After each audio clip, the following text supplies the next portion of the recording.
Good day, ladies and gentlemen. Welcome. It's Friday. Glad to have you along. This is Freeform Friday, and we're going to talk about politics. Can't get away from politics these days. And as Christians, I think we need to step back a moment and give some thought to the bigger picture of things. So we're going to talk about the day. I think it was 2 Fridays ago, maybe 3, I forget. I mentioned a book that Dr. Ben Carson mentioned on Tucker Carlson's show called The Naked Communist. And someone was kind enough to send me a PDF copy, and I looked and it's out there available. So if you want to read it, you can find a free copy. I would encourage you to read it. It's dated from one perspective, but it does a really good job of summarizing Karl Marx's view, his goals and agendas, and then how that has developed over the years through communism, socialism, and into the political milieu we find ourselves in today. And it's older, but it's actually beneficial because now we can look back and see the goals that the communists were very upfront about wanting to achieve in America and the West, and we can evaluate how far it's come. So it's a good education, but not just a history lesson. It will open your eyes to why the left is doing what they're doing. And as Christians, we need to be aware of this. So when I say step back, I, of course, mean step back and look at what communists are pursuing. And by the way, side note, it's important, the right throws out those words all the time. Communist, socialist, Marxist. There's a lot of people, a lot of Christians, a lot of just average Americans that don't really understand what that means. So the better educated you are, the more you can help others understand why it's a significant threat to freedom and indeed to Christianity. Anyway, when I talk about stepping back, not only do I mean stepping back and looking at American history and communism and all that, but looking at what's happening in the world from the heavenly perspective. Jesus is building his kingdom. He has been building his kingdom for 2 millennia now. And the enemy hates the Messiah, and he hates his people, and he hates his kingdom. And the kingdom of darkness is fighting to thwart and distract and destroy and discourage the kingdom of light. Right? This is terminology we see in the scripture.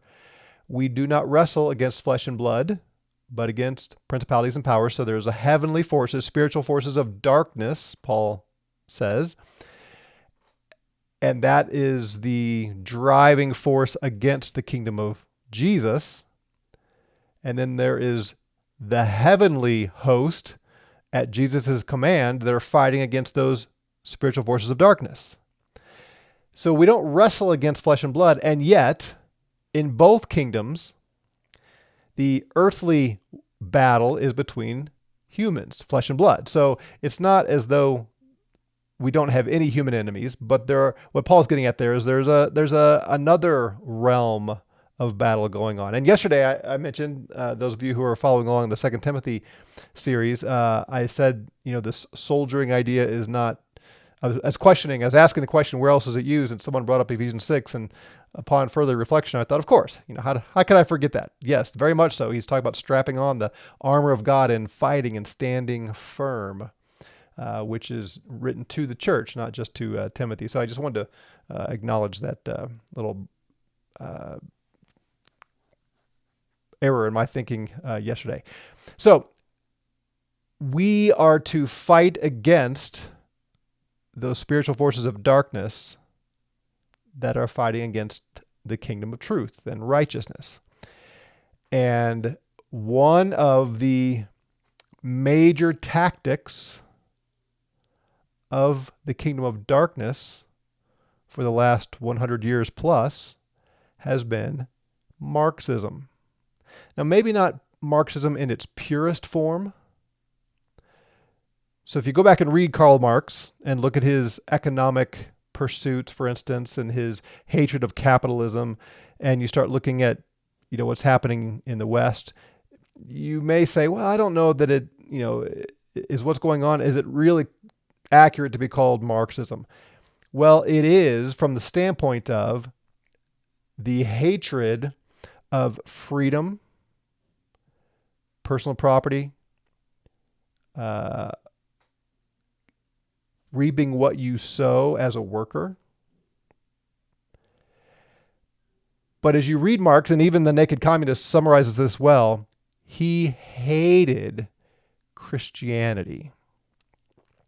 And he knew that in order to destroy Christianity, you have to destroy the family.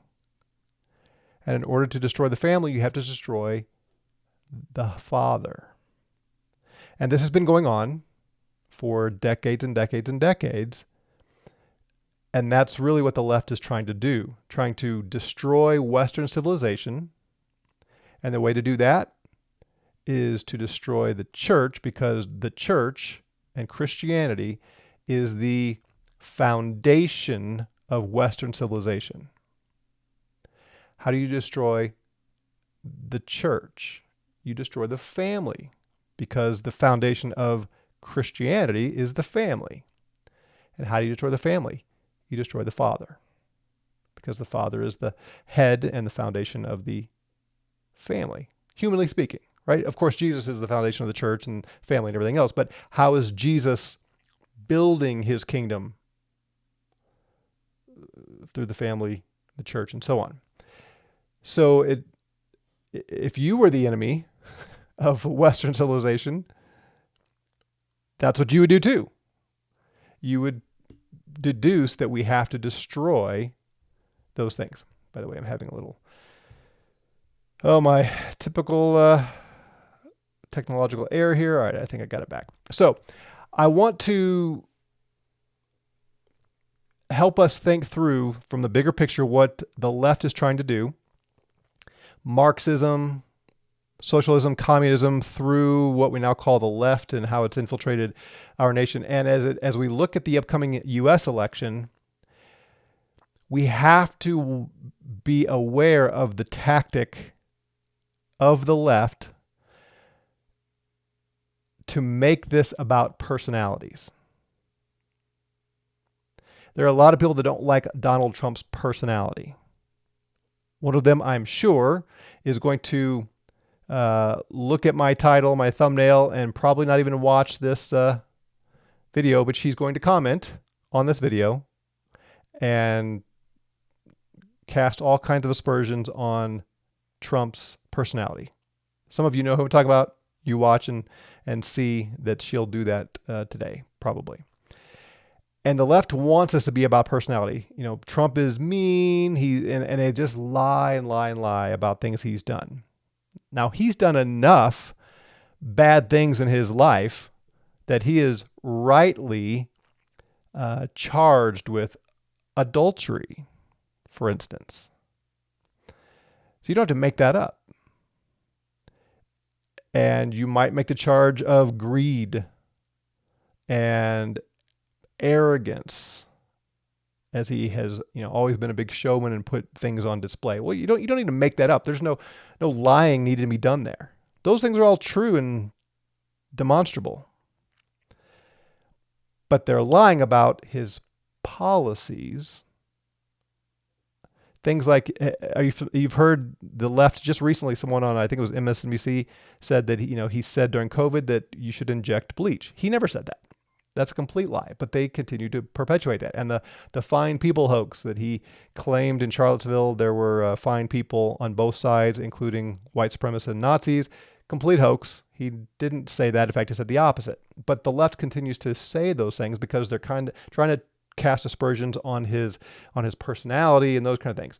And then they're going to put Kamala up as, this winsome light, joy right now. That's all about joy, right? She said that yesterday.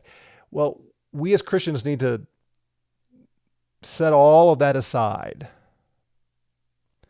and look at what Donald Trump, what the Republicans are trying to do policy-wise, and what the left is trying to do policy-wise. And I mentioned this a few weeks ago. I don't like the fact that the Republicans have removed their pro-life stance, for instance, from their platform. But I explained in that video, and you can go back and watch it, why I don't think that is the heart of the battle right now.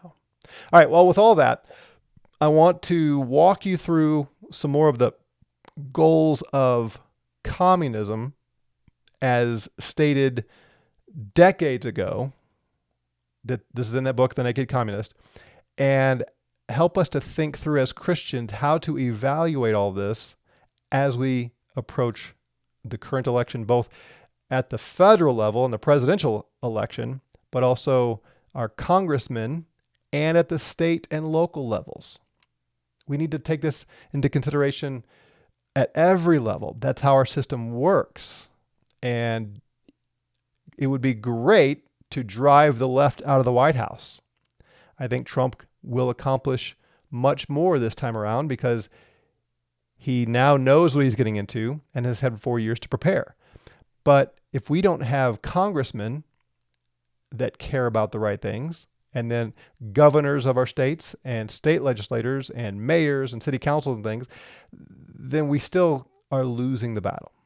Does that make sense? All right. So I'm going to start with number 11 of the goals of communism. Again, this is decades. This is the 60s. It says, promote the UN, that's the United Nations, as the only hope for mankind. Okay, so back in the 60s, the communists were saying we have to promote the UN, the United Nations, as the only hope for mankind. If its charter is rewritten, demand that it be set up as a one world government with its own independent forces.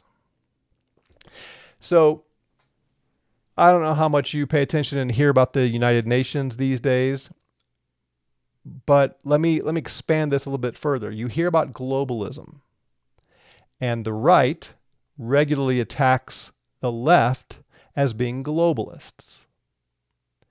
And the left really has a disdain for nationalism or populism. Right? So Donald Trump and Bukele and what's the guy's name in El Salvador? Or is that anyway? You know what I'm talking about? The two. There's El Salvador and Argentina. Their two most recent presidents. They are put in the same category as Trump. They are populists, and the communistic view hates that because it's a tremendous threat to communism. Because if communism is going to succeed, you have to have this one world government. And the United Nations was originally the vehicle through which they thought they could get there. And maybe they still do. Well, maybe, again, we back up a little bit and say, look at the globalist agenda. Now, it sounds good. And here's the lying, and here's the deceit, and the manipulation, indeed the brainwashing. It sounds good to say, can't we just have worldwide peace? Don't you care about these other nations? And why are we pitting nation against nation? And isn't, shutting our borders and being so concerned about the U.S., isn't that a selfish pursuit? Shouldn't we care about all these people coming to our country and care about other nations? And if we're more prosperous than they are, why don't we want to help them? Well, yes, it's good to help those who are in a harder place than we are, but it is not altruistic. It is not altruism that is driving the open borders and the globalist agenda. The design, the purpose is to destroy the freedoms of independent nations. And so they do this all the time. They use language that sounds loving, and they paint the other as selfish, when in reality the agenda is this one world government, United Nations, where this government controls everything. Now, what happens in any and every nation when the government takes away the freedom of the citizens? Tyranny and oppression. And you see what they do? They play word games. They're saying that capitalism is oppressive and Republican principles are oppressive and freedom is oppressive, when in reality it is the communist, Marxist, socialist pursuit that leads to oppression in every scenario. It's the only way it works. In fact, Marx is very clear about that. It's okay to oppress and keep oppressing and lying and deceiving until you get what you want, which is what they think is this, utopia kind of thing. The means justify the ends, or the ends justify the means in the communist mindset. So the bottom line is, when you hear those on the left attacking nationalism and populism, and they talk about anything global, realize that's not a sincere desire for the whole world to have peace. It is a communist principle and goal to destroy freedom. Does that make sense? Are you tracking? If you start listening, you'll hear it more if you haven't been following along, so on. All right, let's look at another one. Number 13, do away with all loyalty oaths. Uh-oh. Why is that? I'm not sure why that's so. Oh, because I pushed the wrong one. Here we go. Do away with all loyalty oaths. So when my kids were young, I didn't encourage them to say the Pledge of Allegiance. They learned it, but in our homeschool, we didn't say it. And I remember at the time that I wanted to be careful and not have my children commit to an allegiance to the U.S. in a way that placed that as a higher priority than their allegiance to Christ. In hindsight, I remember some of the influences that led me to that conclusion, and to see that as a dangerous thing to say.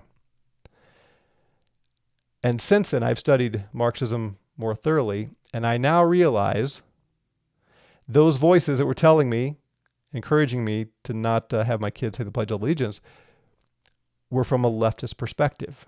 It had infiltrated some Christian thinking and some so-called right thinking. And now it makes me wonder if I hadn't succumbed to this. In hindsight, could I not have told my children, it's good to say the Pledge of Allegiance. You are an American. This is your nation. And as long as you don't place your devotion to America higher than your devotion to Christ, you can and should do both. In hindsight, I wish I had taken that approach, because I now see what was going on with this resistance to the pledge and other oaths is trying to loosen our commitment to the republic to which it stands, one nation under God, indivisible, with liberty and justice for all. They hate that line. They hate the whole pledge. But one nation, not one globe, but one nation, under God, indivisible, with liberty and justice for all. I mean, liberty and justice, those are biblical principles. Those are kingdom principles. So anyway, for my part, I now look back and think, I wish I hadn't discouraged my kids from saying the Pledge of Allegiance, and I see what was going on there. So take that for what it's worth. Obviously, Jesus first. But I can be loyal to America with Jesus as my highest priority, I think. Alexander says, Doug, would you say that the Salvadorian president is more principled, righteous than most political leaders in the United States? Yeah, is that Bukele? Is that El Salvador? I keep who's the other guy? Bukele, right? That's the young guy that is pretty open about his devotion to God. I think he's probably Catholic. Is that the one I'm thinking of? If so, if that's the El Salvador, and I'm not sure why I can't remember that. For some reason, I get him and the other guy mixed up all the time. I certainly say, or would say that what I have seen in the last year, uh, he has been, yeah, he's made some great decisions that from afar. And if I can, I always want to qualify. We're trusting media reports and things, but from what I can observe, I would say he is, I would say yes to that than most of our political leaders. Yeah, I don't know. What do you think? All right, let's do a look at another one here. Number 15, capture one or both of the political parties in the United States. They have clearly captured the Democratic Party. Communists have. That does not mean that every Democrat is communist. There are a lot of people in both parties and a lot of Christians, a lot of all of us, and all of us at some times, like I just put myself in that position with the Pledge of Allegiance. There are a lot of people that are not careful thinkers who follow the flow without recognizing what's happening. And it's not as though the communists go around trumpeting to everybody in their party, hey, this is what we're doing.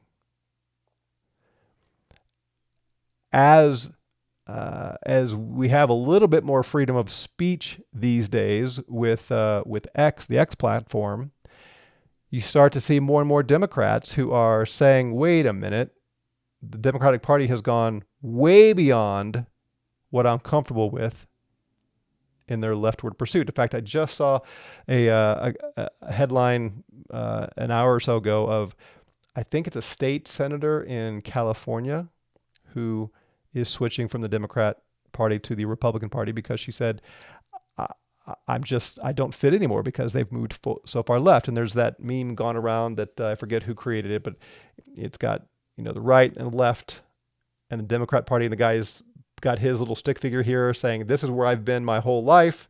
And I used to be on the left side of the left, and now I'm in the middle or even on the right because the left has gone so far left. Why are people just now sort of discovering how far the left has moved? Well, it's because the powers that be are not saying, hey, we are going to push you into extreme leftism. That's no, they lie, they deceive, they manipulate. But people start to see, wait a minute, they are pushing things that I'm not comfortable with. So they've taken over the political party, but not always in an overt way. Now, if I understand correctly, and please tell me if I'm mistaken, I believe Kamala Harris's father was an avowed communist. Can anybody fact check me on that? Is that true? If so, then we should be very concerned and very much on the alert, high alert, to what she is pursuing. And we should expect her policies to push the communist agenda. Now, is she going to stand up in the United States of America and claim to be a communist? Of course not. That would be the end of her campaign. And the media should be asking her about that. That's their job.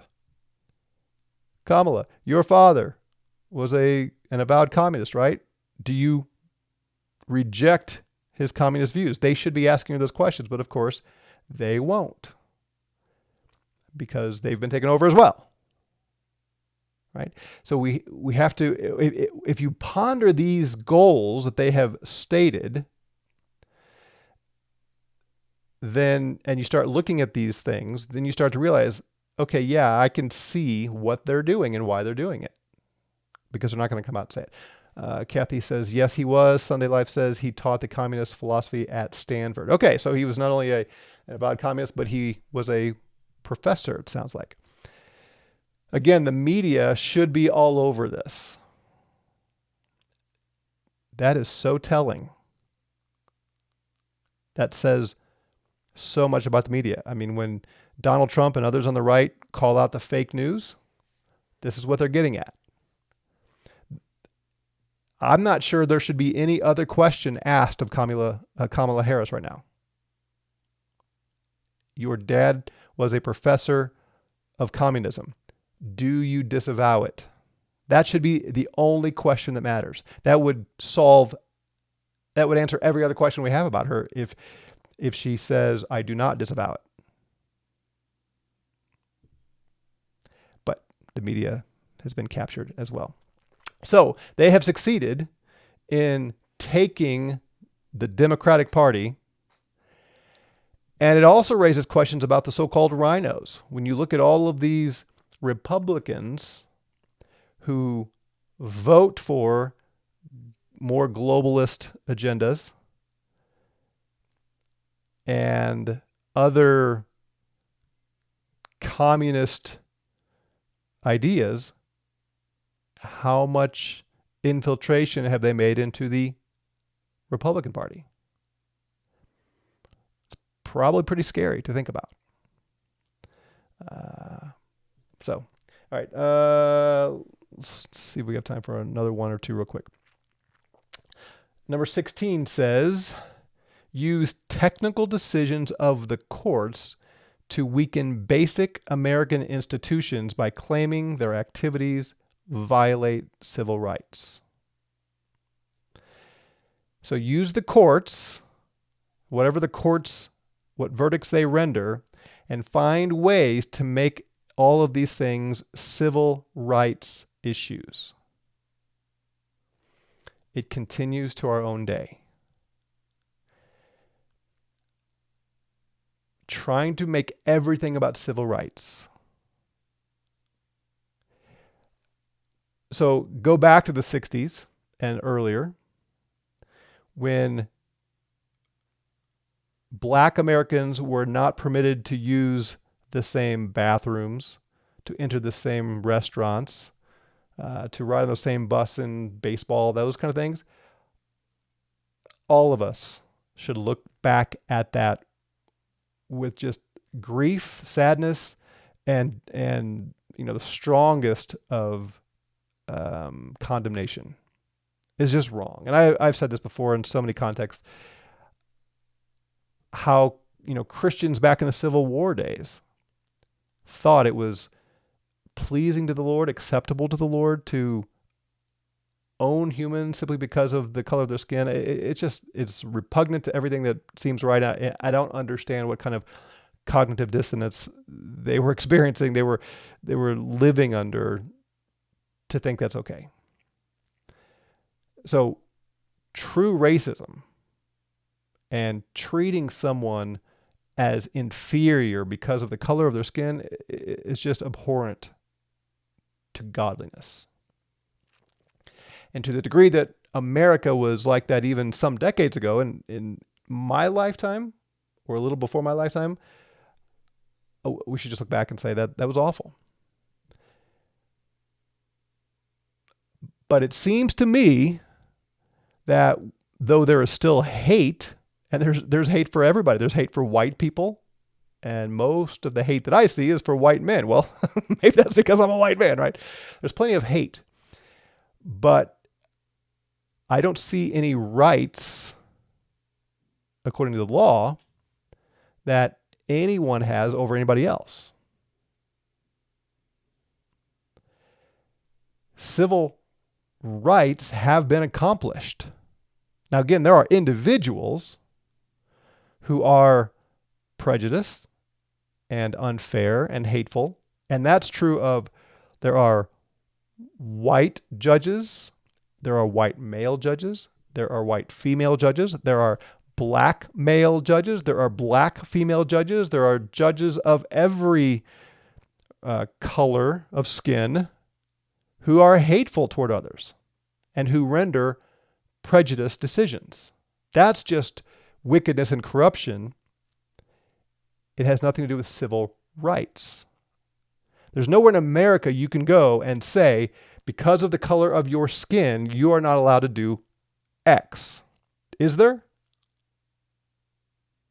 I mean, one of the things that Harris is continuing to champion is women's rights. What is a single right in the U.S. that a woman doesn't have that a man does have by law? What is a single right that a white man has that a black man doesn't have? There's nothing. But you see, it's the communist agenda to make everything about civil rights, because that causes disruption. That causes fighting. That causes rebellion. It causes racism, not against blacks or Hispanics or whatever, but against whites, because they can only thrive if there is infighting. Communism only thrives when there's infighting. They have to create it.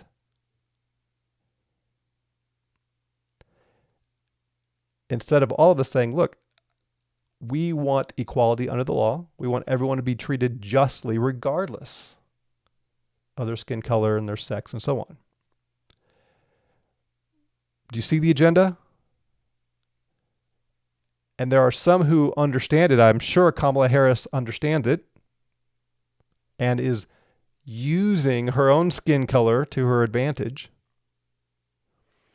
and wanting to make America convinced that we have a great battle between skin colors and sexes. She wants to manufacture that and put herself up as the champion of civil rights and women's rights and reproductive rights. And we need to understand this is all part of the agenda, which she knows.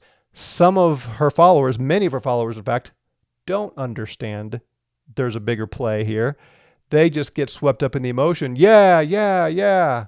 I'm sure all those white men are bigoted and so on. And it causes fighting. Let's be better than that. Let's think and let's be aware to the schemes of the devil here. And strive for peace. And speak for truth. And here's where we have to be careful, especially if you are like me, a white man. When you're having a conversation about this with somebody, don't assume the person you're talking to is fully supportive of a communist agenda. Especially if it's your neighbor, coworker, family member. It's very likely they don't understand. They've just been caught up in the mob mentality of those who do understand and who are intentionally trying to divide us. Just be gentle and peaceable and ask questions. Right? I had a family a few years ago who we had some of this discussion about, and they were I want to say this carefully, there were black children involved in this discussion, put it that way. And, they were trying to convince me that even though, like saying things like I'm saying right now, that though I might intend well, I'm actually being racist. And I said, how am I being racist? Well, you're insensitive to how these black children have been treated. I said, oh, I don't want to be insensitive. How have they been treated? And one example was a black girl who someone drove by in a car and yelled something to her about, I forget exactly what she said, getting back to her place or whatever. And I just asked the question, are you sure what they're saying is they were saying this because she's a black girl? How can you know that? And the phrasing, I can't remember exactly what was said, but I remember asking, that there was nothing about race, color of skin. There was nothing in the comment. It was the kind of thing that I could see them saying to me or to a white girl. And so I said, how do you know the intent was because she's a black girl? And they got upset. And they ended up leaving the church. And there was more to it, but it was all that kind of thing. I wanted to be careful and not be insensitive. And I don't question that there probably were some cruel people saying cruel things to the girls. I've had many cruel things said about me, horrendous lies.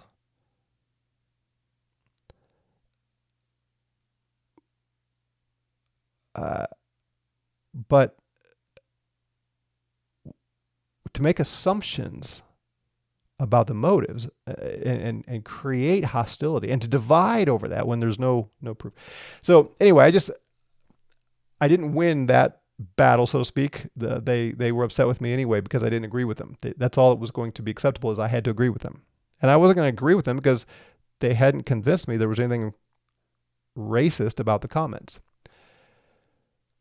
But they bought into the agenda so much that if I did not agree that, yes, these girls have been treated horribly in every way they told me, then they were going to think that I was an unaware racist. And you have to realize they know they don't have legs to stand on. They pretty much told me they agreed that it was all an assumption, and they still thought I was an unaware racist because they have been persuaded by the system. We have to realize so many people you talk to, that's where they're coming from. They don't really get it. They're not thinking clearly. So be gentle and peaceable and ask questions and show some compassion. But at the same time, call them to truth and point them to, let's get along peaceably and give the benefit of the doubt to others, and let's be thankful for how far we've come. And the only way you can do that is to be aware of the agenda. On the right, we can be equally hostile to the left and unkind because we suspect they all have memorized these goals of communism and are on the attack. And most of them are just caught up in it. So how do we rescue them? Well, loving them and speaking truth, being kind and being patient, those kind of things.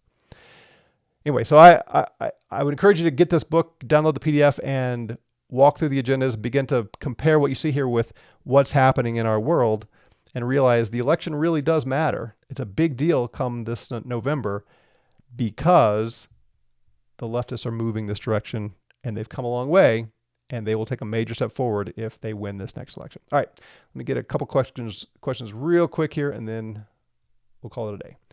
Amber Dominic says, Lord God, I pray people awaken to the wicked agenda at hand. Yes, strive for peace and speak truth. I ask this in Christ Jesus' name. Amen. Amen, Amber. Agreed. Sunday Life says, Donald Harris was an economist who accepted and taught the Marxist economic model. He was an advocate of the Marxist economy. Now they say he was an economist, not a communist. Yeah, interesting. Because you can't. Even in America, you cannot simply say, I'm a communist. And certainly not win many elections that way.